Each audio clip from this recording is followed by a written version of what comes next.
আল্লাহর নবী যেদিন দুনিয়া থেকে বিদায় হয়ে যাবেন সেদিনও তার কথা ছিল নামাজ। পয়গম্বর যেদিন দুনিয়া থেকে বিদায় হয়ে যাবে ওনার মাথায় প্রচন্ড ব্যথা ছিল, পয়গম্বরের বুকে ব্যথা ছিল, উঠতে পারে না, বসতে পারে না। পয়গম্বর কখনো বেহুশ কখনো হুশ।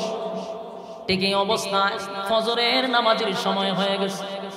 সাহাবায়ে কেরাম মসজিদে নববীর ভিতরে কাতারে কাতারে সাহাবায়ে কেরাম বসে আছে, কারণ প্রতিদিন ইমামতি করেন হাবিবে কিবরিয়া নবী মুহাম্মদুর রাসূলুল্লাহ সাল্লাল্লাহু আলাইহি ওয়াসাল্লাম।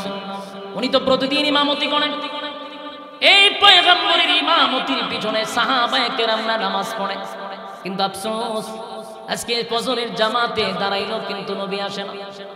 সব সাহাবীরা হুজুর শরীফের দিকে তাকায়, নবী কখন আসবে, নবী কখন আসবে, নবীর ইমামতিতে নামাজ পড়বে। কিন্তু হায়রে ফজরের টাইমটা চলে যায় কিন্তু নবী তো আসে না। সাহাবায়ে কেরাম কান্না শুরু করছে। হঠাৎ করে তাকায়া দেখে ইমামতির মুসল্লায় হযরত আবু বকর সিদ্দিক রাদিয়াল্লাহু তাআলা ইমামতির মুসল্লায় দাঁড়ায় আছে। সাহাবায়ে কেরাম বুঝবার বাকি নাই গো, ইমামতির মুসল্লায় যেহেতু আবু বকর দাঁড়ায় গেছে আর কোনদিন নবী কানে দাঁড়াবে না। সাথে সাথে মসজিদে নববীর মধ্যে কান্নার রোল পড়ে গেছে। সাহাবায়ে কেরাম কান্না শুরু করছে। এই আবু বকরের ইমামতিতে নামাজ শুরু হয়ে গেল। হঠাৎ করে নবীর হুঁশ ফিরে আসবে।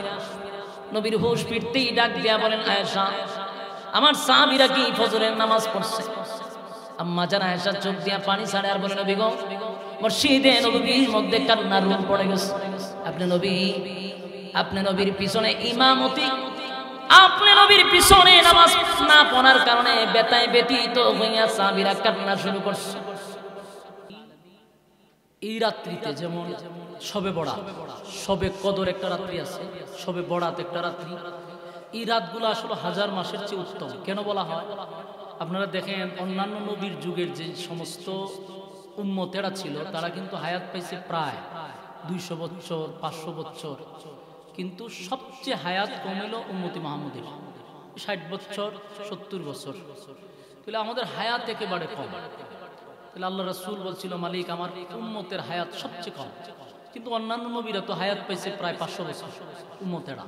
তো এই পরিমাণ ইবাদত বন্দেগী করছে, এই পরিমাণ তারা আপনার কাছে চাইছে, কিন্তু আমার উম্মত বাঁচবেই মাত্র 60 বছর, কি চাইবো আর কি পাইব? তো আল্লাহ রাব্বুল আলামিন বললেন যে আপনার ইজ্জত আর সম্মান আর মর্যাদা সমস্ত নবী রাসূলগণের চেয়ে আমি বেশি দিছি, সুতরাং আপনার উম্মতের ইজ্জত আর সম্মানও সবচেয়ে বেশি। সুতরাং যদিও হায়াত কম হয় কিন্তু আমি আপনার উম্মতের মধ্যে কিছু রাত দিছি, যে রাতগুলা ইবাদত বন্দেগী যদি আপনার উম্মতরা করে তাহলে হাজার মাসের চেয়েও এই রাতগুলির ফজিলত এত বেশি যে হাজার মাস ইবাদত করলে যেই পরিমাণ আমল নামায় যেই পরিমাণ নেকি আসবে এক রাত্রিতে এই নেকি অর্জন করা সম্ভব। সুবহানাল্লাহ। আসেনি আপনি থাকলে হয়ে একটু চিন্তা করার বিষয়। দেখেন আমরা যদি এই রাত্রিগুলা ইবাদত বন্দেগী করি তাহলে হাজার মাস ইবাদত বন্দেগী করলে যেই সওয়াব, আল্লাহ এই সওয়াব আমাদের আমল নামায় দিয়ে দিবে। সুবহানাল্লাহ। এই জন্য এই রাতগুলা ইবাদত বন্দেগী করা। এখন আসুন আমি আজকে আপনাদেরকে কিছু বাস্তব কথা আপনাদের সামনে তুলে ধরি যেগুলা সচরাচর আপনারা খুব কম শুনেন। আমি কিন্তু আয়াত পড়ছি 3টা, 3 জায়গার থেকে 3টা আয়াত পড়ছি। এই 3টা আয়াতের উপরে আমি কথা বলবো ইনশাআল্লাহ, এবং বাস্তব কিছু কথা আমাদের জানা দরকার, বোঝা দরকার। আমি মনে করি খুব বেশি দরকার আমাদের এই কথাগুলা শোনা। যেমন আমাদের সারা গ্রামগঞ্জে শহরে বন্দরে সব জায়গায় অনেক সময় হুজুররা ওয়াজ করে যে শবে বরাত শবে কদরে যদি কেউ দোয়া করে আল্লাহ গুনাহ মাফ করে দেয়। এই কথাগুলি এমনভাবে বলে যে গুনাহ সব মাফ হয়ে যায়। তো দেখবেন সচরাচর এই কথাটা এমন প্রভাব পড়ছে যে সারা মাস মসজিদে কোনো মুসল্লি নেই, কিন্তু এই মাস আজকে গিয়া দেন আমাদের মসজিদগুলোতে একেবারে বারান্দা পর্যন্ত মানুষের জায়গা নেই। বাস্তব কিছু না অবস্থা। প্রত্যেকটা মসজিদ, শুধু আমরা শাহজাহানপুর না, বাংলাদেশের প্রত্যেকটা মসজিদ গিয়ে দেখেন শবে বরাত শবে কদর মসজিদের জায়গা নেয় না। কেন? ওই যে ওয়াজ সারা জীবন শুনাইছি যে আজকে রাত্রিতে সব মাফ হয়ে যাবে। এখন যারা গুনাহগারেরা চিন্তা করে সব গুনাহ সারা জীবন আকাম টুকাম যা করলাম আজকে রাত্রিতে সব মাফ করে দাও, সকাল থেকে আমি নিষ্পাপ, আবার আমি আগাম শুরু করব। এই যে আমাদের মাইন্ড একেবারে ওয়াশ করে দিছে আমাদের হুজুররা, যে আজকে দোয়া করলি মাফ। এই জন্য আমাদের এই রাত্রিতে কি করণীয়, কি বর্জনীয়, এই বিষয়টা আমাদের আগে জানা দরকার। মাফ হয়ে যাবে, এই যে ঢালাও ভাবে আমরা ওয়াজ করতেছি, মাফ হওয়ার তো শর্ত আছে। বলেন শর্ত আছে না নাই? শর্ত আছে। প্রথম নম্বর কথা হলো, এই রাত্রিতে আমরা দোয়া করব গুনাহ মাফের জন্য, ঠিক না? ইয়া আইয়ুহাল্লাযী, আমার তিনটা আয়াতের মধ্যে একটা হলো ইয়া আইয়ুহাল্লাযীনা আমানু তুবু ইলাল্লাহি তাওবাতান নাসুহা। আল্লাহ ঈমানদারকে বলতেছে যে হে ঈমানদারেরা, তোমরা ফিরে আসো। কোথার থেকে? গুনাহ থেকে। বলুন কোথার থেকে ফিরে আসবো? গুনাহ থেকে ফিরে আসবো। গুনাহ থেকে যদি আমি ফিরে আসি, এই আয়াতের দ্বারা আল্লাহ ঈমানদারকে বলতেছে, কোনো বেঈমানদের না, ঈমানদার কি বলতেছে? তোমরা গুনাহ থেকে ফিরে আসো। তওবা শব্দের অর্থই হলো ফিরে আসা। কোথার থেকে? গুনাহ থেকে ফিরে আসা। মানে গুনাহ থেকে যে ফিরে আসবো, এটা আল্লাহ বলতেছে গুনাহ থেকে ফিরে আসো। কোন সময় ফিরবো? আমি বলছি আপনাদেরকে যে বাস্তব কিছু কথা শোনা দরকার। দেখেন কোন সময় ফিরবো। আমাদের সমাজে কিছু কুসংস্কার আছে, প্রচলিত কুসংস্কার, যেগুলো প্রায় মসজিদের মুসল্লি, মসজিদ, ইমাম সাহেব এই কুসংস্কারের মধ্যে জড়িত। এই কথাগুলি আপনাদের কান পর্যন্ত যায় না বিদায় আজকে কুসংস্কারগুলি একেবারে খুব প্রভাব বিস্তার করছে। এই কথা আশাআশি করতেছে, একটু মনোযোগ দেন। আমি আবার প্রথমেই বলছি যে এই কথাগুলি সচরাচর আপনারা শুনতেন না, কারণ এগুলো উচিত কথা। দেখেন আল্লাহ বলছেন গুনাহ থেকে ফিরে আসো। এখন আমাদের মধ্যে যে কুসংস্কার কি? তওবা যে শব্দটা, এটা হলো মূলত ফিরে আসা গুনাহ থেকে। তওবা কোন সময় করব? ওই দেখবেন একেবারে সাকরাত অবস্থায় বিছনাত পড়ে রয়েছে, মারা যাবে, এমন সময় দেখা যায় মসজিদের ইমাম সাহেবরা ডেকে না, হুজুর আমার বাপ মারা যাইতেছে, আপনি একটু তওবা করাই দেন। এই কথাটা আমি কি বাস্তব কইছি না বাস্তব কইছি? তওবা মানে কি তা বুঝি আমরা, যে মরার আগটা দিয়া ইমাম সাহেব একটা রুমাল লই আয়া বাস লম্বা করে দেয়, বাস এই বেচারার কথা বন্ধ হয়ে গেছে। এই সময় তার কথা আর চলে না, সাকরাত চলতেছে, আজরাইল হয়তো বা পাশে বসা, এই সময় এসে তওবা করে। তওবার সিস্টেম দেখেন, এগুলো দেখলে হাসিও ওঠে। এটা তওবা না, একটা তামাশা শুরু হয়েছে। তখন কি কয় যে বলেন আর জীবনে কোনোদিন গুনাহ করবেন না। আপনি যে এর কইতেছেন, এই বেচারা তো কথাই বলতে পারে, তার তো কথা বন্ধ। যেই সময় তওবার দরজা তার জন্য বন্ধ, তওবার সময় আছে, সাকরাত অবস্থা তো তওবা করা যাবে না, তার তওবার দরজা বন্ধ হয়ে গেছে। এই সময় বেচারা আর জীবনে কোনোদিন গুনাহ করবেন না, আর কোনোদিন মানুষের উপর জুলুম করবেন না, সুদ খাইবেন না, ঘুষ খাইবেন না। এই রুগী কি কথা বলতে পারতেছে? এই হলো একটা কুসংস্কার। আরেকটা হলো কথা বলতে পারে, কিন্তু তার বয়স হয়েছে 60। বয়স হয়েছে কত? 60 বছর। এই 60 বছরের মুরব্বিরে দিয়া তওবা করা। কি তওবা? চাচা বলেন আর জীবনে কোনোদিন আপনি গুনাহ করবেন না। তে হেও মুরব্বিও ইমাম সাহেবের সাথে কয় জি আর জীবনে কোনোদিন গুনাহ করব না। বলেন আর জীবনে নামাজ ছাড়বো না। তে হেও বলে আর জীবনে নামাজ ছাড়বো না, আর কোনোদিন মানুষের উপর জুলুম করব না। তাও বলে আর জুলুম করব না, মানুষের হক মাইরা খাইব না, বেগানা নারীর দিকে তাকাবো না। ইমাম সাহেব বলতেছে, বেচারাও সাথে সাথে বলতেছে। বলুন এই যে তওবাটা করাইতেছে, আমি মনে করি এটা একটা তামাশা ছাড়া, ফাইজলামি ছাড়া কিছু না। তার কারণ হলো আপনি যে ওনারা বললেন যার জীবনে বলেন গুনাহ করবেন না, ওনার গুনাহ করার বয়স আর আছে? এই 60 বছরের পর একটা মানুষ আর গুনাহ কি করবে? তারে বলতেছে আর বলুন আর জীবনে মানুষের উপর জুলুম করবেন না। এই বেচারা কার উপরে জুলুম করবে? তার বয়স 60। কথা কই না দি? এই লোকের শরীর তো আর নাই, জুলুম করবে কেমনে? জুলুম করতে গেলে উল্টা মার খাই। তো জুলুম যেই বয়সে করছিল এই বয়সে সাথে এই তওবা করছে না, করতে চায় 60 বছরে, যার জীবনে জুলুম করতে পারবি না, জুলুম করতে। তো এটা আল্লাহর সাথে একটা প্রতারণা না? 2 নম্বর কয় আর জীবনে ঘুষ খাইতাম না, সুদ খাইতাম না, তওবা করে। এখন ঘুষ খাওয়ার, সুদ খাওয়ার কি আর বয়স হয়েছে? সুদে যে মানুষের টাকা লাগায় উড়ায় আনার জন্য আলাদা একটা শক্তি লাগে। সবাইকে সুদের টাকা তুলে আনতে পারে? তাহলে এই যে বয়সে তুমি কি করতেছো সুদ খাইতাম না, তুমি তো আল্লাহর সাথে ফাজলামি করতেছো, তোমার তো বয়স নাই এখন। আমাদের সমাজে কুসংস্কার চলতেছে। মূলত তওবা শব্দের অর্থ হলো ফিরে আসো গুনাহ থেকে। তো গুনাহ থেকে ফিরে আসবো কি আমি 60 বছরের সময়? আপনারা যুক্তিতে কি করেন? এখন আসো, মানুষের 3টা কাল আছে। কয়টা কাল? 3টা। একটা হইলো শিশুকাল, একটা হইলো যৌবনকাল, একটা হইলো বৃদ্ধকাল। এখন শুনেন, আল্লাহ রাসূল বলেন 2টা কাল মাইনাস। 2টা কাল বলতে শিশুকালের কোনো হিসাব নিবে না, বার্ধক্যে যখন আপনি পৌঁছে যাবেন তখন এর হিসাব আল্লাহ নিবে না। হিসাব নিবে কোন কালের? যৌবন কালের। বলুন কোন কালের? যৌবন কালে। তাহলে আপনি তওবা করছেন কোন কালে গিয়া? বৃদ্ধ কালে। আপনি ফাজলামি করছেন না এটা? বলুন এটা কুসংস্কার কিনা? এই কথাগুলি আমি এই জন্যই বলছি প্রথম, যে কথাগুলি আপনার কাছে খারাপ লাগতে পারে, কিন্তু এই উচিত কথাগুলি আমরা হুজুররা করে না। এই সচরাচর ওয়াজ চলেই না, কারণ এই ওয়াজ চলে তো তওবা করতে পারতো না, তওবা করলে 50 টাকা নেয়। কথা বুঝতেছেন তো? এইগুলা কুসংস্কার দূর করতে হবে আপনাদের। আল্লাহর রাস্তে এই কুসংস্কার দূর করেন। তওবা করব আমি যৌবনকালে, কারণ আল্লাহ বলেছে হিসাব নিব আমি যৌবনকালে। তো হিসাব যদি আমার কাছ থেকে যৌবনকালেই নেয়, তাহলে আমার ফিরে আসতে হবে কোন কালে? যৌবনকালে। যৌবনকালে আমি কোনাতে ফিরে আসবো? এখন যারা এখানে বসছেন, এখানে কিন্তু মুরব্বীর সংখ্যা খুব কম। এখানেও যারা বসছেন অধিকাংশ যুবক, ইয়ং সবাই। তাহলে আপনাদের আমাদের উচিত হলো এই কালটা আল্লাহকে দিয়ে দেওয়া। এই কালটা কারে দেওয়া? আল্লাহকে যদি আপনি যৌবন কাল দেন, তাহলে আপনার জন্য শেষে কিন্তু টেনশন আছে। যেমন সরকারি চাকরি যদি কেউ করে, এই সরকারি চাকরি করার পরে যখন সে রিটায়ার্ডে আসে, তখন সরকার কিন্তু তারে মৃত্যুর আগ পর্যন্ত একটা ভাতা দেয়। দেয়নি? বলুন তো এটা কেন দেয়? জানেননি কেন? কারণ তার যৌবন কাল সরকার দিচ্ছে। কথা কই না? দেখো, আমার চাচা আমার পাশে বসা, উনি কিন্তু স্কুলের হেডমাস্টার ছিল। তো উনি এখন পর্যন্ত কিন্তু সরকার থেকে একটা অনুদান পাইতেছে। উনি কি চাকরি করে? এখন রিটায়ার্ডে চলে আসছে, কিন্তু পাইতেছে কিনা? কেন দিতেছে না? উদ্দেশ্য একটাই, আমার চাচার যৌবন কাল দিচ্ছে সরকার। তো সরকার বিবেচনা করছে এই লোকটা তো যৌবন কাল আমারে দিচ্ছে, এখন সে বৃদ্ধ অবস্থায় ঘরে বসে থাকে, তার ওই পরিমাণ শক্তি নাই যে ইনকাম করা। তাই সরকার তারে বসায় বসায় কিছু টাকা দেয় যেন সে চল্লা বইরা খাইতে পারে। কেন? যৌবন কালটা সরকার দিচ্ছে।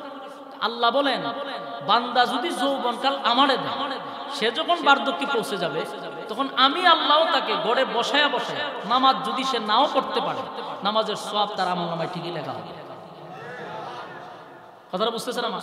কেন? সে তো যুবক থাকতে যৌবন কালে তো আমার সেজদা করছে, এখন তার বার্ধক্যের কারণে সে আর সেজদা করতে পারে না, সে এখন উযু রাখতে পারে না, সে তাহাজ্জুদে দাঁড়াইতে পারে না। কিন্তু যৌবন কাল আমি আল্লাহরে ভুলে নাই, সুতরাং সে যদি সেজদা নাও দিতে পারে, সেজদার সওয়াব লিখে রাখবে। সুবহানাল্লাহ। এই জিনিসটা আপনি খেয়াল রাখেন, যৌবন কাল দিতে হবে আল্লাহরে। আমরা দেখবেন সমাজের মধ্যে যৌবন কালটা কাম পো কাম, দিনের কাম, রাত্রের কাম, যত কাম আছে সব দিয়ে পিএইচডি কইরা যৌবন কালটারে বড়ায় রাখে। আর যখন আস্তে আস্তে দাড়ি সাদা হয়, চুল সাদা হয়, দাঁত লড়ে সরে, চোখে কম দেখে, শরীরে শক্তি নাই, তখন আস্তে আস্তে গাড়িটা একটা লইয়া তবলিগে যায়, গিয়া জীবনের সব গুনাহ মাফ করে দেই। এরপরে তসবিহ একটা তুলে সুবহানাল্লাহ সুবহানাল্লাহ পড়তেছি, তাই মক্কার ইমাম নিজে নিজে খুব বুজুর্গ, মসজিদের আগের কাতারে বেচারা নামাজ পড়ে, ভালো নামাজ পড়ে, কিন্তু যৌবন কাল কই কাটাইছেন? যৌবন কালটা কোথায় কাটাইছেন বলেন? সব আখাম প্রোগ্রামে কাটাইছেন। এখন বৃদ্ধ কালে আপনি বেশটা ধরছেন, এই বেশ এটা লক্ষণ বালা। এই বেশটা যদি আপনি আগে ধরতেন, তাহলে অবশ্যই আল্লাহর কাছে আপনি সম্মান পাইতেন, সমস্ত মাখলুকাতের কাছে আপনি সম্মান পাইতেন। বৃদ্ধ হইলে আপনার মর্যাদা সম্মান আল্লাহ বাড়াই দিত। আমি একটা এক্সাম্পল, উলামায়ে কেরাম যখন বৃদ্ধ হয়, দেখবেন তাদের সম্মান কিন্তু বাড়ে। আপনি দেখেন আমাদের উস্তাদদের দিকে তাকান, তারা যত বৃদ্ধ হয় তাদের সম্মান বাড়ে। কেন? এই উস্তাদের জীবনটা যৌবন কালটা আল্লাহর দিছে, তখন তার জুতাটা নেওয়ার লেগে 10 জন লোক খাড়া থাকে। বাস্তবটা বাস্তব। আমাদের আম্মা শরীফ সাহেব 105 বছর দুনিয়াতে ছিলেন, উনার জুতা নিবার লেগে 10 জন 15 জন দাঁড়ায় থাকতো, জুতাড়ি নিবার লাগে। কেন? যৌবন কাল আল্লাহর দিছে। বৃদ্ধ যখন হয়ে যায়, তার সম্মান আর মর্যাদা খালি বাড়তেই থাকে। সুবহানাল্লাহ। আজকের এই রাতটা হলো গুনাহ মাফের রাত। বলুন কিসের রাত? গুনাহ মাফের। এখন আপনারা যদি চিন্তা করেন, আজকে রাত্রে সারা রাত তাহাজ্জুদ করব, নামাজ পড়ব, এরপর সব গুনাহ মাফ করে দেব, কালকে থেকে দেখবেন আবার এখন শুরু করছে, মানে এত গুনাহ মাফ, এখন আবার যা জন্ম নতুন। এই ধারণাটা কি আমাদের সঠিক না ভুল? এই ভুলের মধ্যে আছে। সারা বাংলাদেশে আজকের মসজিদগুলো আপনি অ্যানালাইজ করেন, সব মসজিদে মুসল্লি ভরপুর, কারণ ওই যে ওয়াজ শুনছে গুনাহ মাফ হয়ে যাবে, তো মাপ তো করে লিছি। এখন সারা সপ্তাহে নামাজের দরকার নেই, জুমাবার একটা হাজিরা দেওয়া। আমরা এই সমস্ত ভুল ভ্রান্ত, এই কুসংস্কার থেকে আমরা বাইরে হওয়া দরকার। কথা বুঝতেছেন? গেল আমার 1 নাম্বার আয়াত যেটা পড়ছিলাম, তওবার আয়াত। তো তওবার তো কিছু বুঝাইছি, এখন আসেন আরেকটা বিষয় বুঝাই। তওবা আজকে রাত্রিতে করবেন, তওবা তো আজকে রাতে করবেন না অনেকেই? আচ্ছা, তওবা করলেই যে দোয়া কবুল হয় এই বিষয়টা আপনার ওয়াজ করলো কেন? এই সস্তা কিছু মৌলবী আমরা হুজুর আছে বাস চিল্লায় চিল্লায় ওয়াজ করতে সব মাফ। আরে ভাই এই কথাটা কেন বলছ না যে দোয়া শর্ত আছে, তো তওবা কবুল হওয়ার কি আছে শর্ত আছে, এই কথাটা তো বলে না। খালি হয় গুনাহ মাফ হয়ে যাবে আজকে আর মুসল্লিরা সব ভিড় শুরু করে মসজিদে, কিন্তু এই কথাটা কেন বলেন না যে তওবা কবুলের জন্য শর্ত আছে, শর্ত ছাড়া আল্লাহ দোয়া কবুল করবে না। আপনি যদি মক্কায় গিয়েও দোয়া করেন কোন ক্ষমতা, তাহলে শর্তটি জানার দরকার আছে। এক নম্বর শর্ত, এক নম্বর শর্ত হলো আপনি হালাল খাইতে হবে। বলুন কি খাইতে হবে? আপনার শরীরের রক্ত হইলো হারাম, আপনি হয়তো আল্লাহ আমার মাফ করে দেন, এই দোয়া কি কোনোদিন কবুল হওয়া সম্ভব? আপনার রক্ত রক্তে হারাম মিশ্রিত, আপনি দোয়াতে করতেছেন, দোয়া কবুল করবেন না। আপনি মুখ নাপাক, শরীর নাপাক, রক্ত নাপাক, হারাম দিয়ে জিন্দেগি ভরপুর করছেন, আপনি দোয়া করছেন, দোয়া কবুল করতে ভাবলেন কেন আপনি? এলে এক। দুই নাম্বার, শিরিক করা যাবে না। শিরিক বুঝেননি? এখন আল্লাহ নিজে ডাকে যে তোমরা কার কি লাগবো আমার কাছে বলো, আমি তোমাদেরকে দিতে প্রস্তুত। আল্লাহ নিজে ডাকবো, কিন্তু শর্ত হইলে যতগুলা কথা বলছি শর্ত মাইনা যখন আপনি নামাজে দাঁড়াইবেন তখন আপনার দোয়া কবুল, তখন আপনার দোয়া কি? বাকি শর্ত যদি না মানে, মক্কাত গিয়েও যদি মাথা বাইরিয়া দোয়া করেন কোনো লাভ হবে এটা 100%। তাহলে আমরা এই পর্যন্ত 3 আয়াতের মধ্যে এক আয়াত পড়লাম তওবার আয়াত। তো তওবা আমরা কোন সময় করব? বুঝলা লইছেন? বুঝলা লইলে তো আল্লাহ আপনাকে ওয়াজ করবে।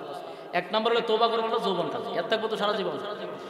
গুনাহ করার যতক্ষণ পর্যন্ত শক্তি থাকে ওই সময়টাতে আপনি তওবা করবেন। যখন আপনার গুনাহ করার আর শক্তি নাই তখন তওবা আর গ্রহণযোগ্য না। কেন? এরপর আপনি যা বলবেন সব মিথ্যা বলবেন, দেখেন আপনার যুক্তিতে ধরে কিনা। যখন এরপরে যে তওবা করবেন এগুলো সব আপনি মিথ্যা বলবেন, কারণ এক নম্বর করবেন আল্লাহ আমি আর জীবনে গুনাহ করতাম না, কারণ আপনার শরীরে শক্তি নাই, চাইলেও গুনাহ করতে পারবেন না। যখন আল্লাহ আমি আর জীবনে সুদ ঘুষ খাইতাম না, কারণ এটা আপনার মিথ্যা, কারণ আমি পারতেন না।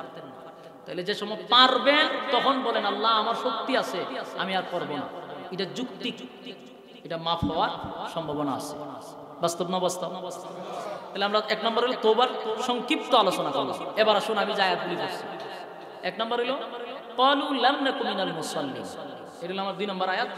ক্বালু লাম নাকু মিনাল মুসাল্লিন এর অর্থ হলো যে জাহান্নামীরা যখন ফি জান্নাতি ইয়াতাসাআলুন আনিল মুজরিমিনা মা সালাকাকুম ফি সাকার, জান্নাতীরা যখন জান্নাতে যাবে আর জাহান্নামীরা যখন আল্লাহ জাহান্নামে নিবে, তো জান্নাতীরা একটা সময় আল্লাহর কাছে বলবে আল্লাহ আমরা তো আরামায়েশে আছি, কিন্তু আমরা মনটা চায় একটু জাহান্নামীদের সাথে কথা বলতে। আল্লাহ আবার এদের দরখাস্ত মঞ্জুর করবে, ঠিক আছে আমি দেখা করাই দিই। এই কথাটা কিন্তু গল্প না। ফি জান্নাতি ইয়াতাসাআলুন আনিল মুজরিমিনা মা সালাকাকুম ফি সাকার, সাকার নামক জাহান্নামীদের সঙ্গে জান্নাতীদের একটা টকশু হবে, দেখা হবে। তখন জান্নাতীরা জাহান্নামীদেরকে দেখেই বলবে যে রে তোর সাথে না ব্যবসা করতাম দিল্লা বাড়া, তোর সাথে না চাকরি করতাম, তোর সাথে না খেলাধুলা করতাম, একই সাথে চলতাম, একই সাথে ব্যবসা করতাম, আমি জান্নাত পাইলাম তুই জাহান্নামী কেন? কথাটা কি বুঝতে চাই? আমি তো জান্নাত পাইছি তুই জাহান্নামে এলি কেন? তখন জাহান্নামীরা জাহান্নামে আসার 4টা কারণ বলবে যে আমরা এই 4টা কারণে জাহান্নামে আছি। তো 4 কারণ আজকে বলবো না, আমি শুধু আয়াতের অর্থটা খালি বলবো। তার প্রথম নম্বর যে কারণটা এটা হলো ক্বালু লাম নাকু মিনাল মুসাল্লিন, জাহান্নামীরা বলবে জাহান্নামে আসার 1 নম্বর কারণ হলো দুনিয়াতে তোরা মুসল্লি ছিলি আমরা মুসল্লি ছিলাম না। তাহলে বলুন জাহান্নামে যাওয়ার 1 নম্বর কারণ কি? না পড়া। তাহলে এই যে আমরা যারা আজকে রাত্রিতে মসজিদ ভরপুর সবাই দোয়া করতেছে আল্লাহ মাফ করে দেন, কয়জন নামাজি আছে? আমার চোখে এমন অনুভব করে যে জুম্মার নামাজও যায় না, মুত্তা পানিও লাগে। বাস্তব না বাস্তব? তো আমার প্রশ্ন হলো জাহান্নামী যে বলতেছে জাহান্নামে যাওয়ার 1 নাম্বার কারণটাই হলো ক্বালু লাম নাকু মিনাল মুসাল্লিন, দুনিয়াতে আমরা ছিলাম না মুসল্লি, তোরা ছিলি মুসল্লি। ব্যবসা করতাম তোর সাথে, কিন্তু ব্যবসা আজান দিলে তুই দোকান বন্ধ করে মসজিদে যাইতি আর আমি দোকান খুলে বসে থাকতাম। চাকরি করতাম একই সাথে, কিন্তু আজান দিলে তুমি দৌড়ে মসজিদে যেতে, আমি যেতাম না। ব্যবধানটা আমার এত, তাই আজকে জাহান্নামের আগুনে আমি জ্বলতেছি। এটা হলো 1 নাম্বার কারণ। আরো 3টা কারণ আছে, আমি সংক্ষেপে দিলে অর্থটা বলে দিই। ওয়ালাম নাকু নুতঈমুল মিসকিন, 2 নাম্বার কারণ অসহায়দেরকে খাবার দিতাম না। আমাদের সমাজের অনেক টাকা পয়সা আছে, কিন্তু অসহায়দের প্রতি আমাদের নজর নেই। এরকম আসেনি? এটা কিন্তু কোরআনের আয়াত। ওয়ালাম নাকু নুতঈমুল মিসকিন, অসহায়দেরকে খাবার দিছি। 3 নাম্বার, এই 3 নাম্বার রোগে আক্রান্ত আমরা ম্যাক্সিমাম মানুষ। ওয়া কুননা নাখুদু মাআল খাইদিন, 3 নাম্বারটা কি? যে বেহুদা কথা বলে, অনর্থক। এই অনর্থক বেহুদা অকারণে অপ্রয়োজনে যে কথাগুলি আমরা বলি, এটা জাহান্নামে যাবে হলো 3 নাম্বার কারণ। বলুন কয় নাম্বার? আমরা এই অভ্যাস আছি না আমাদের? হ্যাঁ, অনর্থক কথা। আবার আপনি যদি কথা না এখন তো এর অহংকার বেশি, এর এক মারাত্মক অহংকার, এর অহংকারের মতন এলাকার তামান যায়। আরে ভাই, আমি অনর্থক তোর সাথে কি কথা বলি? অনর্থক কথা বলার কারণে আল্লাহ জাহান্নামে দিব, এটা 3 নাম্বার কারণ। আমি তোরে পড়ছি, আমি তোরে জানি, তুই জীবনে ফরজ নাই, জানোস না, তোর সাথে কথা না করে তুই কথা বলার অহংকার। এই ভুল থেকে আমাদের বাইরে আসা দরকার। প্রয়োজনীয় কথা বলা, অপ্রয়োজনীয় কথা বলা জাহান্নামে যাবার কয় নাম্বার কারণ? ইয়াত্তা গুনি আপনারা ওয়াজগুলি একটু মনোযোগ দিয়ে শুনলেন। আর আজীবন তো 64 জেলায় ওয়াজ করছি, আজকে আমি আমার গ্রামে বইয়ে ওয়াজ করতেছি। আমি যে কথাগুলি বলতেছি ইউনিফর্মালিং ছাড়া, কথা বুঝতেছেন? একবারে বিশুদ্ধ কথাবার্তা, ডাইরেক্ট কোরআন থেকে কথা বলতেছি। এখানে তো কোনো ফেস ধরার কোনো সুযোগ নেই, এটা আমার বানানো গল্প না। 3 নাম্বার যে কারণটা, এটা কিন্তু আমরা রোগে আক্রান্ত। বেশিরভাগ আমরা বয়সটা যখন বাইরে থাকা, তখন দেখবেন এটা O2 চলে, এই কথা কইতি আছে, কইতি আছে, কইতি আছে। যদি আপনি এটা থামান আরো সমস্যা। কিন্তু আল্লাহ বলেন জাহান্নামে যাওয়ার 3 নাম্বার কারণ ওয়াকুন্না নাখুদু মাআল খাইদিন, যারা বেহুদা কথা বলতো। কয় নাম্বার কারণ? 3 নাম্বার কারণ। এই অভ্যাসটা আমাদের মহিলাদের মধ্যে একটু বেশি। মহিলা যদি 5-6 জন এক জায়গা হইতে পারে, তো এদিন আর পত্রিকাও পড়ন লাগে না, সব নিউজ এর কাছে পাওয়া যায়। কেন? এরা 5 জন বলে কক কক শুরু করে সারা গ্রাম গরম করে। মা বোনদের উদ্দেশ্য বলি, অনর্থক কথা বলা এটাও জাহান্নামে যাওয়ার 3 নাম্বার কারণ।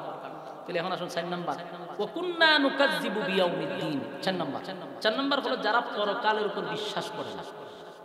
যারা পরকালের উপর বিশ্বাস করে না, এটা জাহান্নামে যাবে কয় নাম্বার কারণ? 4 নাম্বার কারণ। এর থাকবো তো 1 নাম্বার কি? নামাজ। 2 নাম্বার অসহায়দেরকে খাবার দেই না। 3 নাম্বার অনর্থক কথা বলা। 4 নাম্বার পরকালের উপর বিশ্বাস না করা। এই 4টা কারণ জাহান্নামে যাবে। এখন আসে, তো জাহান্নামীরা যখন বলছে ক্বালু লাম নাকু মিনাল মুসাল্লিন, তোমরা কেন জাহান্নামে যাবে? আমরা নামাজ পড়ি না। তো নামাজ সমস্ত ইবাদতের মূল হলো নামাজ। বলো সমস্ত ইবাদতের মূল কোনটা?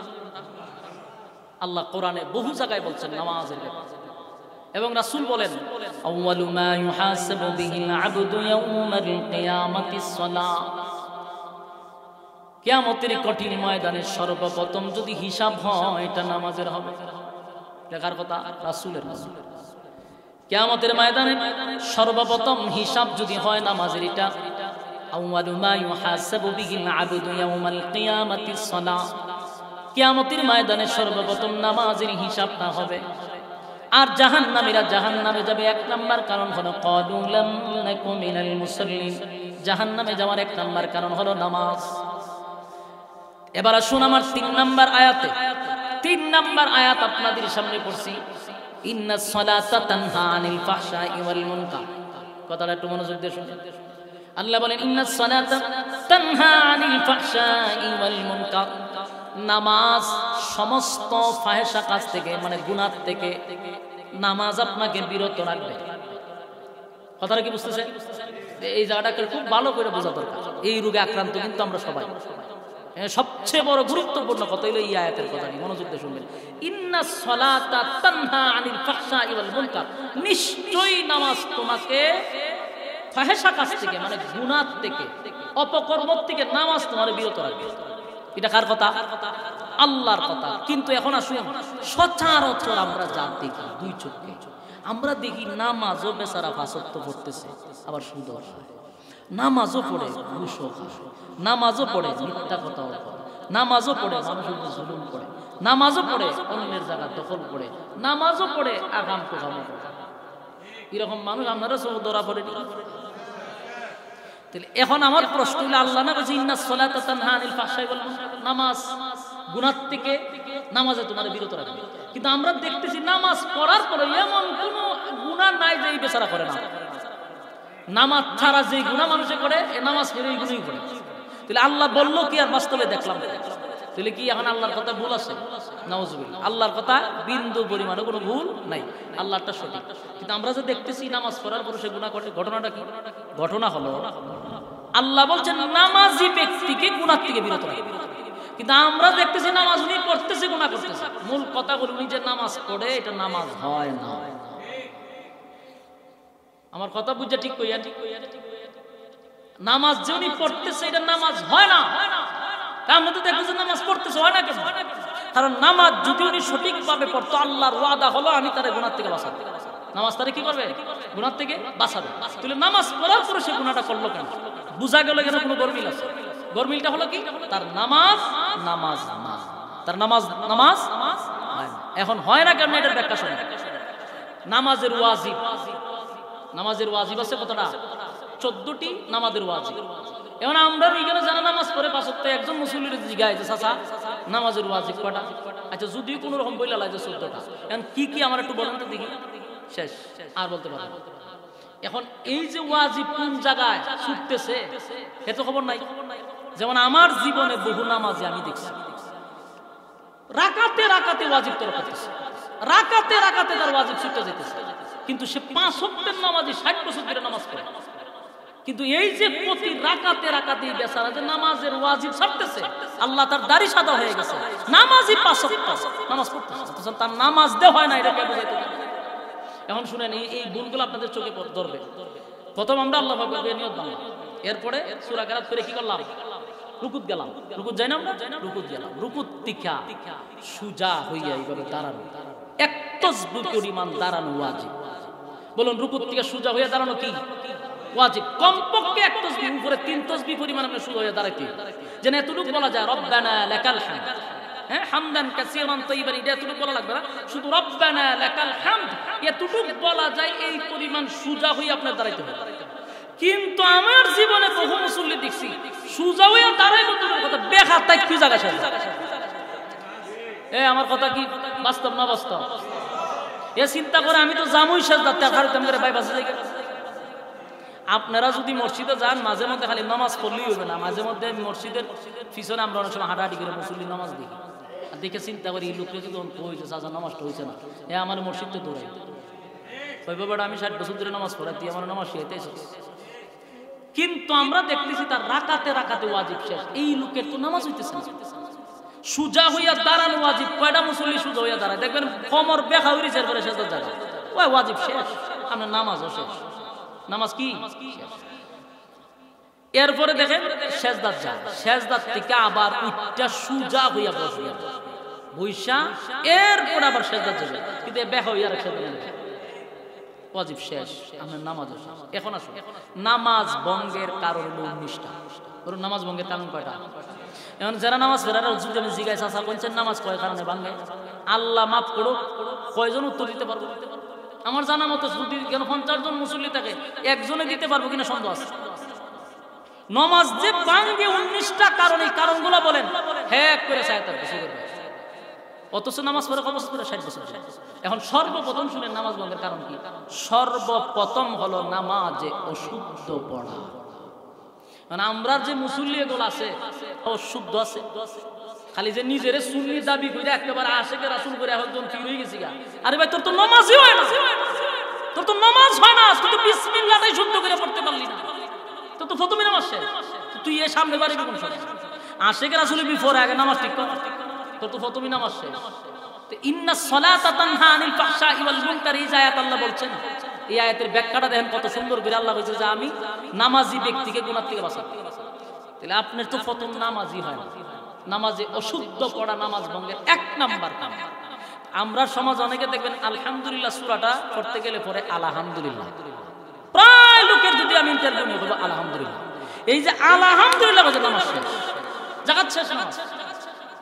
এই নামাজ পড়তেছে বেচারা 60 বছর এবং দাড়িও ফাঁকছে, এখন ফাঁকা মুসল্লি, এখন হেরে গিয়ে যদি কোন বলে চাচা নামাজ হয় না, দৌড়ানি খাইবেন না আপনি? দৌড়াইব, তবে কোন দিন দিয়ে নামাজ শিখাইছে তোমাকে? তাহলে এই লোকগুলোই দেখবেন নামাজ পড়ার পরেও আরেকজনের জায়গা লাল খাটে। এই লোকগুলা নামাজ পড়ার পরে দেখবেন আরেকজনের জায়গা দখল করে বলেছে। এই লোকগুলা নামাজ পড়ার পরে সুদ খায়, নামাজ পড়ার পরে ঘুষ খায়, নামাজ পড়ার পরে মিথ্যা কথা বলে, কারণ হ্যাঁ নামাজ তো নামাজ হয় না। দিলে নামাজ বাঁচাবে কোন? আমার কথা কি স্পষ্ট বোঝা যায়? বলুন আল্লাহর কথা কি কোন সময় ভুল হইতে পারে? তা আল্লাহ তো কইছে আমি তোরে বাঁচাবো, কিন্তু তোর নামাজ হইলে না বাঁচাতে, প্রথমেই তো তোর সূরা ফাতিহা শেষ। নামাজ ভঙ্গের কারণ প্রথম নাম্বারই তুমি শেষ। এই জন্য 1 নাম্বার হলো নামাজে শুদ্ধ পড়া। এখন কইবেন হুজুর আমরা তো মাদ্রাসা করছি না, আমরা তো এই মাদ্রাসা করছি না, আমরা কেন শিখব? এখন যদি আপনার উচিত কথাটা হয় খুব কষ্ট লাগবে। মিয়া মাদ্রাসা করছো না তুমি আমারে বলতেছ, তো নামাজ পড়তে কয়টা সূরা লাগে? আপনি সারা জীবন পড়তে পারবেন মাত্র 4টা সূরা। কয়টা সূরা? আপনি যদি 4টা সূরা শুদ্ধভাবে একবার শিখতে পারেন, মরার আগ পর্যন্ত আর সূরা দ্বিতীয় লাগানোর দরকার নেই। এখন এই 4টা সূরা শিখার জন্য কি মাদ্রাসা করার দরকার? কথা কই না দি? এখন আপনি পড়বেন কই? আপনি হুজুরের কাছে যাইবেন, তো হুজুরের কাছে বলে আমি বয়স হয়ে গেছে, বুড়ো গেছে, এখন কি আর শিখার সময় আছে? আপনি দুনিয়ার সব বুঝেন, আপনার যদি জাগাতে একটা ফেস লাগে আর আপনার বয়স যদি 70 হয়, আপনি লাডি বোর্ড দিয়ে হইলো আপনার গিয়া জাগা কোন জায়গা ফেস লাগছে এটা ঠিক করানোর জন্য আরো 2 জন লয়ে যাবে, কাগজপত্র দলিল টলিল লিয়া কিভাবে এটা সঠিক করা যায় এই চিন্তা আপনার ছেলে আপনার বাতিজা সব লয়ে আপনি গিয়া কোর্টে হাজির যে আমার জাগার এই দাগে একটা ভুল আছে। আপনি যদি জাগার ব্যাপারে সব বুঝেন, দুনিয়ার কোন জায়গা ফেস আছে এটাও বুঝেন, না বুঝলে আরো 10 জনকে বুঝাই দেওয়ার জন্য আপনি আনেন। কিন্তু পরকালের ব্যাপারে আপনারা জিজ্ঞাসা করেন আপনি বুড়ো গেছে, এমন কি আর শিকার করছে? আল্লাহ মাফ করে দিন। কমন কথা কিতা? আল্লাহ মাফ করে দিন। আল্লাহ যে জুতাটা ফিটাইব এটা জানেন কেন ফিটাইব জানেন? যে তোরে কি আমি সময় দিছিলাম না? তোরে 60 বছর সময় দিছি, তুই শিখলি না কেন? তুই তুই দুনিয়ার সব শিখলি, নামাজ পড়ার জন্য যে 4টা সূরা লাগে শিখলি না কেন? কত টাকা আপনি কত দিকে উড়ান? একজন হুজুর রাইকা যদি কোন বলে ভাই আমি মাসে 1000 দিন, তুমি শুধু আমার 60টা সূরা সহি শুদ্ধভাবে আমার শিখাইয়া দিবা, আমি পরকালের জাহান্নামের আগুন থেকে বাঁচতে চাই। এই নিয়ত করে যদি আপনি 4টা সূরা মুখস্থ করেন যথেষ্ট। কিন্তু না, এই ব্যাপারে জিজ্ঞাসা করবে আচ্ছা আল্লাহ মাফ করে দিন, এটা কমন ডায়লগ, আল্লাহ বলে মাফ করে দিন। আমি আপনাদের কাছে আজকের যে কথাগুলি বলছি এটা অত্যন্ত গুরুত্বপূর্ণ কথা, কারণ আমি জানি কথাগুলি সচরাচর না মসজিদে ওয়াজ হয় না ওয়াজ মাহফিলে হয়, এই সমস্ত কথাগুলি দরকারি কথা আমাদের মাহফিলে হয় না, মসজিদে হয়। মসজিদের ইমাম সাহেব চিন্তা করে যদি আমার চাকরি যায়, কারণ এটা তো উচিত কথা।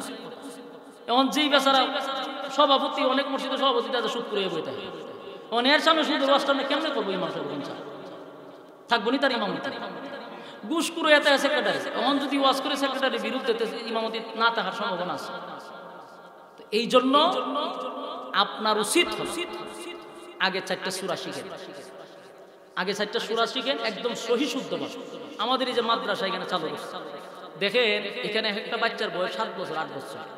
আপনারা তো এবার মাহফিল দেখছেন কিছু, এই 7 বছরের বাচ্চারা যে জানাজার নামাজ পড়েছে দেখছেন না? হ্যাঁ, আমি যদি এখানে সারা গ্রামের মানুষকে মিল্লা জিগাইছে জানাজার নামাজটা পড়ে দেখান, কয়েকবার তার উজু যাবে, কথা বলেন না, কয়েকবার উজু যাবে। কিন্তু আমার 7 বছরের একটা বাচ্চাকে আমরা জানাজার নামাজ কেমনে পড়া, এটা হাজার হাজার মানুষের জন্য আমি প্র্যাকটিক্যালি দেখাচ্ছি। গেল 1। 2 নাম্বার কথা হলো তারা ইমামতি করার যোগ্যতা রাখে। আমরা এই বয়সে তাদেরকে ট্রেনিং দিতেছি, এমনকি আগামী মাহফিল আপনাদেরকে জুম্মার নামাজ পড়াবো, খুতবা পড়া শোনাইব ইনশাআল্লাহ। খালি হায়াতটা বাঁচায় রাখুন, এবং ইংলিশে বক্তব্য আমি আপনাদেরকে শোনাবো, আরবি বক্তব্য শোনাবো, শুধু আমার একটু সময় দেন। তো এগুলো শিখার একটা মেইন কেন্দ্র হলো মাদ্রাসা। বলুন শিখার জায়গা কোনটা? তো মাদ্রাসা যদি না থাকে আপনি শিখবেন কোথা থেকে? মাদ্রাসার দরকার আছে নি? দ্বীনি প্রতিষ্ঠান এই কারণেই দরকার যে এখানে দ্বীন শিক্ষা। এই যে আমার চাচা ওয়াজ করছিল, একটা কথা বলছে শুনছেন যে আপনি সহিষ্ণুভাবে যদি কোরআন পড়েন, আপনি যদি এই লাইনে কিছু সময় দেন, এরপর আপনি কলেজে পড়েন না, অসুবিধা নেই, ভার্সিটিতে পড়েন, কোনো অসুবিধা নেই, স্কুলে পড়েন, আমরা বাধা দিই না, কিন্তু প্রাথমিক শিক্ষাটা যেন মাদ্রাসায় হয়। কথাটা বুঝতেছেন? প্রাথমিক শিক্ষা যদি আপনার মাদ্রাসায় হয়, আপনার ঈমান কেউ নষ্ট করতে পারবে না, ঈমান তো আপনার শক্ত হয়ে যাবে। এই জন্য প্রাথমিক শিক্ষা আপনার ছেলেটাকে মাদ্রাসায় পড়ান, এরপর আপনি কলেজে পড়ান, ভার্সিটিতে পড়ান। রাজি আছে তো ইনশাআল্লাহ? আচ্ছা, এই নিয়ে আসতো তাড়াতাড়ি, ওই যে চিস্তি সাহেব নিয়ে আসতো, হ্যাঁ শেষ করে দিতেছে, বিরক্ত হইতে যায়। কথাটির দরকার ছিল কিনা আমাদের? আমি আপনাদের সামনে কিন্তু 3টা আয়াত পড়ছি। এর প্রথম আয়াত ছিল তওবা সম্পর্কে, দ্বিতীয় আয়াত জাহান্নামে যাওয়ার 1 নম্বর কারণ নামাজ, তৃতীয় আয়াত যেটা আলোচনা করতেছি যে নামাজ গুনার কাছ থেকে আপনাকে ফিরায় রাখে। যদি নামাজ হয়, যদি নামাজ, কিন্তু আমরা যে নামাজ এটা হলো তামসা কেমনে?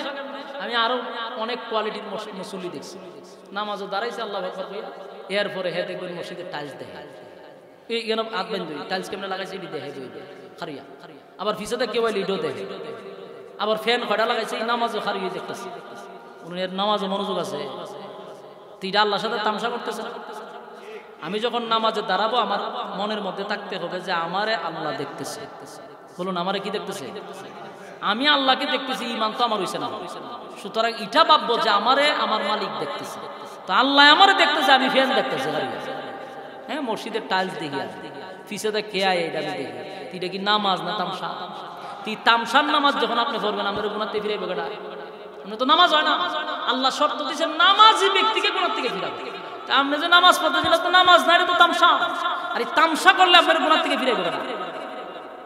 এই জন্য সাবধান। বহু হাজি সাহেব দেখছি জীবনে হজ করে আসার পরে আকাম তুহামের সীমা নাই, ফাইজলামের সীমা নাই। কেন পরিবর্তন হয় না?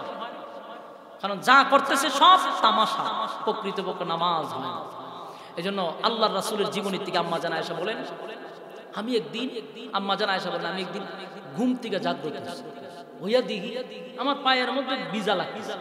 ভাবছি যে মনে হয় পাওয়ার কাছে একটা মশক ছিল, হয়তো বা পাওয়ার লারা লাগে মশকটা পুরা পানিটা বিছানা ভিজে গেছে। তো ঘুম থেকে আম্মা জান আয়েশা উঠছিল, উইটা দেখেন না মশক তো মশকের জায়গায় আছে, বিছনা ভিজাইল।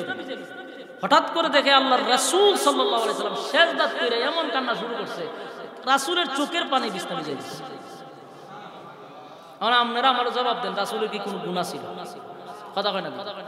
আহলে সুন্নাত ওয়াল জামাতের আকীদা, মানে আমাদের আকীদা হলো নবী রাসূলগণের কোনো গুনাহ। কথা কয় না। আম্মা জান আয়েশা বলেন, আমি ঘুম থেকে জাগ্রত হইলাম, জাগ্রত হইয়া দেখি আমার বিছানাটা পানিতে যেন ভিজে গেছে। আমি চিন্তা করলাম মশকের পানি পড়ছে, কিন্তু জাগ্রত হইয়া দেখি না মশকের জায়গায় তো মশক আছে, কিন্তু এই বিছনা কোন পানি ভিজাইল। হঠাৎ করে ওইটা দেখেন আল্লাহর হাবিবের চোখের পানি বিছনা ভিজায়া দিল। আল্লাহ নবীকে জিজ্ঞাসা করল, পয়গম্বর আপনার তো গুনাহ নাই, আপনার সামনেও গুনাহ নাই, পিছনেও গুনাহ নাই, আপনি চোখের পানি ছেড়ে দিয়ে এইভাবে প্রতিদিন কেন কাঁদেন? আম্মা জান আয়েশা বলেন, পৃথিবীর মানুষেরা আমরাও নামাজ পড়ি, নবীও নামাজ পড়ছে, অথচ আমাদের গুনাহ আছে, পয়গম্বরের কোনো গুনাহ নাই, কিন্তু নবী নামাজ পড়ছে। আম্মা জান আয়েশা বলেন, আমি মাঝে মধ্যে তাকায় দেখতাম নবীর পা গুলি ফুলে যাইতো। নবী যদি নামাজে দাঁড়াইতো এত লম্বা নামাজ পড়তেন যে পা গুলি ফুলে যাইতো। অনেক সময় আম্মা জান আয়েশা বলেন, মাঝে মধ্যে নবী যখন সিজদায় যাইতো আমি মাঝে মধ্যে চিন্তায় পড়ে যেতাম নবীকে আর কোনোদিন সিজদা থেকে উঠবে না। এত লম্বা সিজদা দিত, এত লম্বা সিজদা দিত, নবীর চেহারা মুবারক লাল হয়ে যেত। আর আমরা দেখবেন মসজিদে নামাজ পড়তে গেলে কারেন্টের সাহায্যে নামাজ পড়ি। ভাই প্রত্যেকটা সিজদা দেখেন রাসূল যখন সিজদা দিত, আম্মা জান আয়েশা বলেন, আমি দেখতাম রাসূলের কপাল চেহারার মধ্যে রক্ত যেমন লাল হয়ে গেছে। কেন? ওই যে দীর্ঘক্ষণ সময় উনি সিজদা থাকতেন, আর আমরা উড়িয়ার যেন আল্লাহর নবী বলেন, নামাজের মাধ্যমে বান্দার সঙ্গে আল্লাহর একটা সুসম্পর্ক হয়, নামাজের মাধ্যমে আল্লাহর সঙ্গে বান্দার সুসম্পর্ক হয়। দেখেন দুনিয়ার যত ইবাদত আছে সবগুলা কিন্তু জিবরাইল দুনিয়াতে নিয়ে আসছে। যত ইবাদত করি সব জিবরাইল নবীর কাছে নিয়ে আসছে। শুধু নামাজ জিবরাইল দুনিয়াতে আসে নাই, আমার আল্লাহ নবীর দাওয়াত দিয়া সাত আসমানে উঠাইয়া বন্ধুরে বন্ধু নামাজ হাদিয়া দিছে। সুবহানাল্লাহ।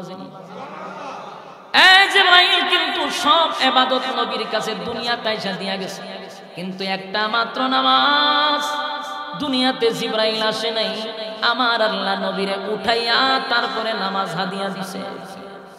এবং আল্লাহ বলেন, বন্ধু নামাজের মাধ্যমে আপনার বান্দার সঙ্গে উম্মতের সঙ্গে আমার একটা সুসম্পর্ক হয়। যখন কোনো বান্দা নামাজে দাঁড়ায় আল্লাহ বলেন আমার বান্দার সঙ্গে আমি কথা বলি। সুবহানাল্লাহ। নামাজের সময় আল্লাহ কথা বলে এবং আল্লাহ বলেন আপনার উম্মতির মধ্যে আর আমি আল্লাহর মধ্যে কোনো পর্দা থাকে না। যেখানে আল্লাহর কুদরতি পায় আমরা সিজদা দিই, এখানে যদি আপনি তামসা করেন ফল কি ভালো হইব? কথা কই না? সাবধান। পয়গম্বর জীবনের শেষ কথাটাও বইলা গেছে নামাজ। জীবনের শেষ কথা কি? এই জীবনের শেষ কথাটা ছিল নামাজ। আমি আপনাদেরকে এই কথাটা বলি, আমার বক্তব্য শেষ করতেছি। আল্লাহর নবী যেদিন দুনিয়া থেকে বিদায় হয়ে যাবেন সেদিনও তার কথা ছিল নামাজ। পয়গম্বর যেদিন দুনিয়া থেকে বিদায় হয়ে যাবে ওনার মাথায় প্রচন্ড ব্যথা ছিল, পয়গম্বরের বুকে ব্যথা ছিল, উঠতে পারে না, বসতে পারে না। পয়গম্বর কখনো বেহুশ কখনো হুশ।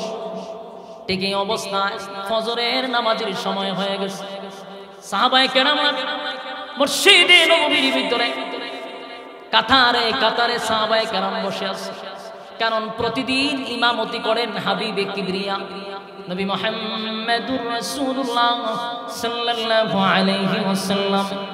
উনি তো প্রতিদিন ইমামতি করেন। এই পয়গম্বরের ইমামতির পিছনে সাহাবায়ে কেরামরা নামাজ পড়ে, কিন্তু আফসোস আজকে ফজরের জামাতে দাঁড়াইলো কিন্তু নবী আসেন না। সব সাহাবীরা হুজুর শরীফের দিকে তাকায়, নবী কখন আসবে, নবী কখন আসবে, নবীর ইমামতিতে নামাজ পড়বে। কিন্তু হায়রে ফজরের টাইমটা চলে যায় কিন্তু নবী তো আসে না। সাহাবায়ে কেরাম কান্না শুরু করছে। হঠাৎ করে তাকায়া দেখেন ইমামতির মুসল্লায় হযরত আবু বকর সিদ্দিক রাদিয়াল্লাহু তাআলা ইমামতির মুসল্লায় দাঁড়ায় আছে। সাহাবায়ে কেরাম বুঝবার বাকি নাই গো, ইমামতির মুসল্লায় যেহেতু আবু বকর দাঁড়ায় গেছে আর কোনদিন নবী এখানে দাঁড়াবে না, সাথে সাথে মসজিদে নববীর মধ্যে কান্নার রোল পড়ে গেছে। সাহাবায়ে কেরাম কান্না শুরু করছে। এই আবু বকরের ইমামতিতে নামাজ শুরু হয়ে গেল। হঠাৎ করে নবীর হুঁশ ফিরে আসে। নবীর হুঁশ ফিরতেই ডাক দিয়া বলেন, আয়েশা আমার সাহাবীরা কি ফজরের নামাজ পড়ছে? আম্মা জান আয়েশা চোখ দিয়া পানি ছাড়ে আর বলে, নবী গো মসজিদে নববীর মধ্যে কান্নার রোল পড়ে গেছে। আপনি নবীর পিছনে ইমামতি, আপনি নবীর পিছনে নামাজ না পড়ার কারণে বেতায় ব্যতীত হইয়া সাহাবীরা কান্না শুরু করছে।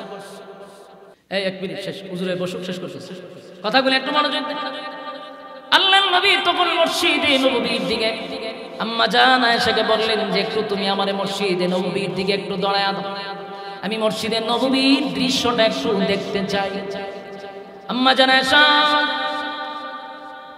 আল্লাহর হাবিবকে চেহারা মুবারকটা মসজিদে নববীর দিকে দাঁড়ায়া রাখছেন। নবীজি এক দৃষ্টিতে তাকায়া রইছে, তাকাইয়া নবীর চোখ বেয়ে বেয়ে পানি পড়তেছিল। আম্মা জান কান্দে আর বলেন, আপনি মসজিদে নববীর দিকে তাকাইয়া চোখের পানি কেন ছেড়ে দিয়া কান্দলেন? আমার আব্বা ইমামতি করে, সাহাবায়ে কেরামরাও কান্দে, আপনি কেন কান্দলেন? আল্লাহর নবী বললেন, আয়েশা গো সব কান্না কিন্তু দুঃখের কান্না হয় না, কিছু কান্না আছে যেটা আনন্দের কান্না। বলুন অনেক সময় কি মানে দুঃখে কান্দেন, আনন্দ কান্দেন? আনন্দেও কান্দেন। আয়েশা আজকের কান্না আমার কিন্তু দুঃখের কান্না নয়, এটা আমার আনন্দের কান্না। আয়েশা আমি কাঁদতেছি আনন্দের কান্না, কারণ এই যে আমার চোখের সামনে যে নামাজের দৃশ্যটা আমি দেখতেছিলাম, এই নামাজটা কায়েম করতে গিয়ে আমার কত সাহাবী শাহাদাত বরণ করছে। নামাজ কায়েম করতে গিয়ে সাহাবায়ে কেরাম শাহাদাত বরণ করছে। নামাজটা কায়েম করতে গিয়া আমি নবীর শরীর থেকে রক্ত জড়াইছি। নামাজ কায়েম করতে গিয়া আমি নবী লাঞ্ছিত হয়েছি, অপমানিত হয়েছি। কাবার সামনে যখন নবী সেজদায় গেল, আবু জাহেলের নেতৃত্বে নবীর গলার মধ্যে গামছা লাগাইয়া বেঈমানের বাচ্চা নিয়ে অলিতে গলিতে টানছে। আল্লাহর নবী কান্দে আর বলেন, আয়েশা আজকের কান্না আমার কোনো দুঃখের কান্না নয়, এটা দুঃখের কান্না নয়, এটা আমার আনন্দের কান্না। আমি নাই কিন্তু আমার সাহাবীদের ইমামতি, আবু বকরের ইমামতিতে বিশাল একটা জামাত দেখে আমার দিল ভরে গেছে। আমি যদি দুনিয়ার থেকে বিদায় হয়ে যাই, আমার সাহাবীরা যে বিশাল জামাতের আয়োজন করছে, এটা দেখে আমি আনন্দে আর চোখের বাড়ি সামনে রাখতে পারলাম না। নবীজি নামাজের দৃশ্য দেখে আনন্দে কাঁদছিল, কারণ এই নামাজটা কায়েম করতে গিয়া নবীর চোখ দিয়া পানি পড়ছে, রক্ত জড়াইছে। আল্লাহর হাবিবকে এই নামাজ পড়তে গিয়া অনেক লাঞ্ছিত অপমানিত হইতে হইছে। আজকে উম্মতের নামাজ দেখে নবী আনন্দে চোখের পানি ছেড়ে দিছে। এই যুবক ভাই, এতক্ষণ যে আমি আলোচনা করলাম এটার সার অংশ হলো আমরা শুধু আজকে রাত্রিতে দুইটা হাত তুলে আল্লাহর দরবারে তওবা করলাম, মনে মনে ভাবলাম জীবনের সব গুনাহ হয়তো মাফ হয়ে গেছে, কিন্তু কালকের থেকেই দেখা যাবে আর মসজিদে তো ভিড় নাই, জুম্মার দিন হইলে আবার একটু ভিড় হয়, এরপরে সারা সপ্তাহে মসজিদে মুসল্লি নাই। অথচ আমাদের ধারণা হলো আজকে রাত্রিটা গুনাহ মাফের রাত, দোয়া করছি হয়তোবা জিন্দেগির সব গুনাহ মাফ হয়ে গেছে। কথা ঠিক? সাবধান, নামাজের মাধ্যমে আল্লাহর সঙ্গে সুসম্পর্ক হয়। তাই আজকে যেমন মসজিদে মুসল্লি, প্রতিদিন যেন এইভাবে 5 ওয়াক্ত নামাজ আমরা পড়তে পারি। রাজি আছি ইনশাআল্লাহ? রাজি আছি ইনশাআল্লাহ?